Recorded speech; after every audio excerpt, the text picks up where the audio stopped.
સ્વાગત છે exam today પર મિત્રો 10 જૂન 2025ના રિલેટિવ કરંટ અફેર્સની ડિસ્કશન આ વિડીયોમાં આપણે કરવાના છે. તો છેલ્લે સુધી વિડીયો સાથે બની રહેજો.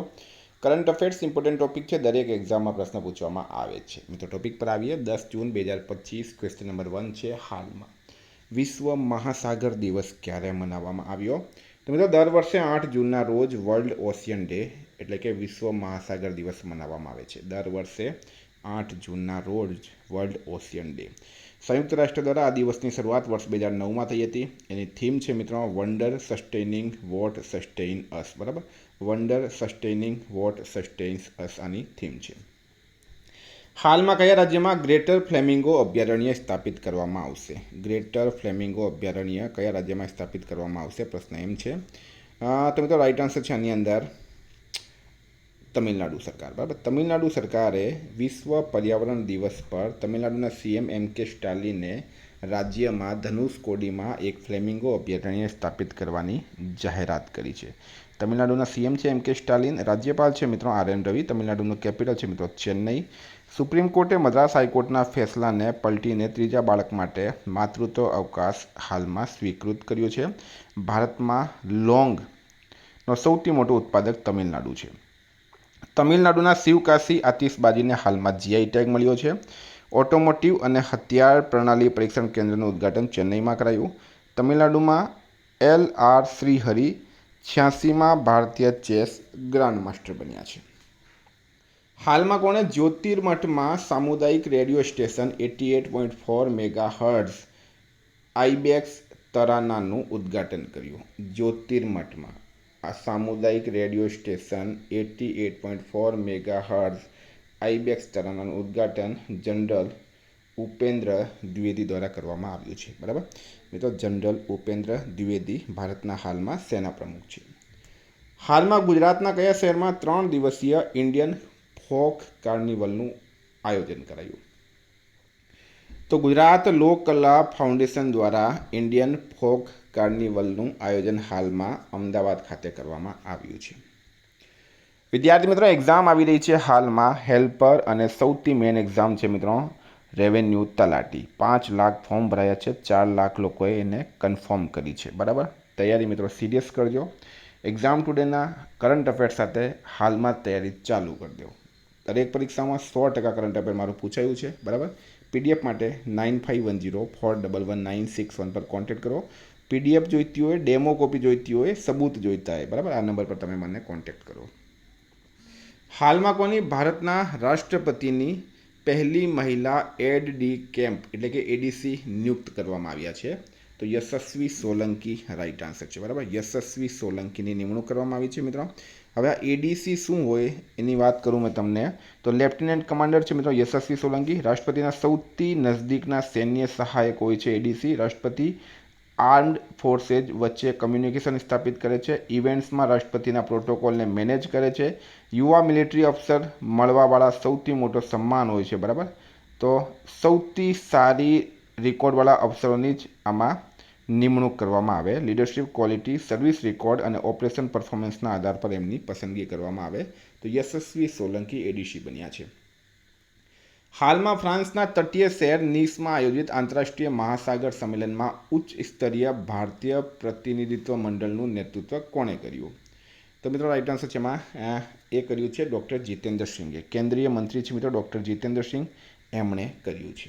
ફ્રાન્સના નીસમાં આયોજન થયું. હાલમાં કોની ફર્ટિલાઇઝર એસોસિએશન ઓફ ઇન્ડિયાના નવા અધ્યક્ષ તરીકે નિમણૂક કરાઈ? તો ફર્ટિલાઇઝર એસોસિએશન ઓફ ઇન્ડિયા એફએઆઈના નવા અધ્યક્ષ તરીકે કોની નિમણૂક કરવામાં આવી છે? શૈલેષ સિંહ મહેતા રાઈટ આન્સર છે. બરાબર, શૈલેષ સિંહ મહેતાની નિમણૂક કરવામાં આવી ફર્ટિલાઇઝર્સ એસોસિએશન ઓફ ઇન્ડિયા. તો મિત્રો જર્મનીના પૂર્વ વિદેશ મંત્રી એનાલેના બેરબોક સંયુક્ત રાષ્ટ્ર મહાસભાના અધ્યક્ષ બન્યા છે. શૈલેન્દ્રનાથ ગુપ્તા રક્ષા સંપદાના નવા મહાનિર્દેશક બન્યા છે. એસ મહેન્દ્રદેવ વડાપ્રધાનની આર્થિક સલાહકાર પરિષદના અધ્યક્ષ બન્યા છે. સુદર્શન વેણુ ટીવીએસ મોટરના અધ્યક્ષ બન્યા. જસવીરસિંહ માન પશ્ચિમી વાયુ કમાનમાં વરિષ્ઠ એર સ્ટાફ ઓફિસરનો પદભાર સંભાળ્યો. રાજીવ મેમાની નાણાકીય વર્ષ 2026 માટે CII અધ્યક્ષ તરીકે નિમણૂક કરવામાં આવી. એસ પદ્મનાભન ટાટા કેમિકલ્સના અધ્યક્ષ બન્યા છે. હાલમાં કોણે શાસનમાં ભારતીય ભાષાઓને પ્રોત્સાહન આપવા ભારતીય ભાષા અનુભાગ લોન્ચ કર્યો? તો શાસન પ્રશાસનમાં ભારતીય ભાષાઓને પ્રોત્સાહન આપવા ભારતીય ભાષા અનુભાગ કોણે લોન્ચ કર્યો છે? તો મિત્રો રાઈટ આન્સર છે આમાં અમિત શાહ. અમિત શાહ દ્વારા લોન્ચ કરવામાં આવ્યું. અમિત શાહ રાઈટ આન્સર છે. હાલમાં માઇક્રોસોફ્ટને પાછળ મૂકી દુનિયાની સૌથી મૂલ્યવાન કંપની કઈ બની? તો Nvidia. Nvidia American multinational technology company છે જે પોતાના ડિઝાઇનિંગ અને સેલિંગ ગ્રાફિક્સ પ્રોસેસિંગ યુનિટ્સ માટે ઓળખાય છે. કોણે 2025 ફ્રેન્ચ ઓપન મેન્સ સિંગલ્સનો ટાઇટલ જીત્યો? તો મિત્રો કાર્લોસ અલ્કરાજ. કાર્લોસ અલ્કરાજે સળંગ બીજી વખત, બરાબર, કાર્લોસ અલ્કરાજે સળંગ બીજી વખત ફ્રેન્ચ ઓપન મેન્સ ટાઇટલનો ખિતાબ જીત્યો. એમણે જેનિક સિનરને હરાવ્યો છે. કોને હરાવ્યા? જેનિક સિનરને એમણે હરાવ્યા છે. સ્ટારમાં કરજો. કોની મે 2025 માટે ICC player of the month તરીકે પસંદગી થઈ છે? તો આ પ્રશ્ન વધારે ઇમ્પોર્ટન્ટ છે, એક્ઝામની અંદર પૂછવામાં પણ આવે છે, બરાબર. મે 2025 માટે ICC player of the month તરીકે કોની પસંદગી થઈ? તો ક્લોડ ટ્રાયોન અને મોહમ્મદ વસીમ, બરાબર. ક્લોડ ટ્રાયોન અને મોહમ્મદ વસીમ આ બંનેની ICC player of the month તરીકે મે 2025 માટે નિમણૂક થઈ. એમાં ક્લોડ ટ્રાયોન જે છે મિત્રો એ સાઉથ આફ્રિકાના છે અને મોહમ્મદ વસીમ જે છે યુએઈના છે. હાલમાં રોબ વોલ્ટર કયા દેશની ક્રિકેટ ટીમના કોચ બન્યા છે? તો રોબ વોલ્ટર કયા દેશની ક્રિકેટ ટીમના કોચ બન્યા? તો મિત્રો રાઈટ આન્સર છે એમાં ન્યૂઝીલેન્ડ, બરાબર. ન્યૂઝીલેન્ડ ક્રિકેટ ટીમના કોચ બન્યા છે રોબ વોલ્ટર. 3 ફોર્મેટ, ટેસ્ટ, T20 અને વન ડે. હાલમાં તેનાલા બાલકૃષ્ણ પિલ્લાઈનું 95 વર્ષની ઉંમરે નિધન થયું છે. તેઓ કોણ હતા? તો મિત્રો એક રાજનેતા હતા, તેનાલા બાલકૃષ્ણ પિલ્લાઈ. ઇન્ડિયન નેશનલ કોંગ્રેસના નેતા હતા, કેરળ રાજ્યનું પ્રતિનિધિત્વ કરતા હતા. હાલમાં 95 વર્ષની ઉંમરમાં એમનું નિધન થયું છે. હાલમાં કોણે અર્મેનિયાના જર્મુકમાં આયોજિત 6ઠ્ઠી સ્ટેપન અવગિયાન મેમોરિયલ ચેસ ટુર્નામેન્ટમાં જીત મેળવી છે? તો મિત્રો રાઈટ આન્સર છે આમાં અરવિંદ ચિદમ્બરમ, બરાબર. અરવિંદ ચિદમ્બરમે અર્મેનિયાના જર્મુકમાં આયોજિત 6ઠ્ઠી સ્ટેપન અવગિયાન મેમોરિયલ ચેસ ટુર્નામેન્ટમાં જીત મેળવી છે. ન્યૂ દિલ્હીમાં ભારતીય ભાષા અનુભાગનું ઉદ્ઘાટન કોણે કર્યું? તો કોણે કર્યું મિત્રો? અમિત શાહ. અમિત શાહ રાઈટ આન્સર છે. હાલમાં ઇન્ડિયાઝ પેવેલિયન્સ ને ક્યાં આયોજિત વર્લ્ડ એક્સપો 2025માં ટોપ 5 પેવેલિયનમાં સ્થાન મળ્યો છે? તો રાઈટ આન્સર છે મિત્રો જાપાન, બરાબર.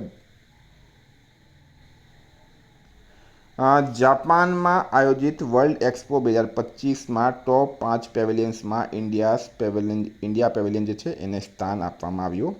અમેરિકા, ઇટલી, જાપાન, ફ્રાન્સ સાથે ભારતને પણ સ્થાન મળ્યું છે. પેવેલિયનમાં સમૃદ્ધ સાંસ્કૃતિક વિરાસત, આયુર્વેદ, ઇસરો અને અન્ય વિવિધ ક્ષેત્રોમાં આધારિત આકર્ષક પ્રદર્શની લગાડવામાં આવી છે. હાલમાં કયા દેશે અંતરિક્ષ સ્ટેશનથી યુએવી લોન્ચ કરવાની ટેકનિક પેટેન્ટ કરાવી? તો મિત્રો રશિયા રાઈટ આન્સર છે. રશિયાએ ઓર્બિટલ સ્ટેશનથી સ્વચાલિત અંતરિક્ષ યાન લોન્ચ કરવાની ટેકનિકને પેટેન્ટ કરાવી છે, જે પોતાના રખરખાવ માટે રોબોટથી લેસ વિશ્વનું પ્રથમ ડ્રોન પ્લેટફોર્મ બનશે. તો મિત્રો ઉમ્મીદ કરું તમને વિડીયો ગમ્યો હશે. એક્ઝામ ટુડેની એપ્લિકેશન અને ટેલિગ્રામની લિંક ડિસ્ક્રિપ્શનમાં છે. પીડીએફ માટે 9510411961 પર કોન્ટેક્ટ કરો. Thank you. જય હિન્દ, જય ભારત.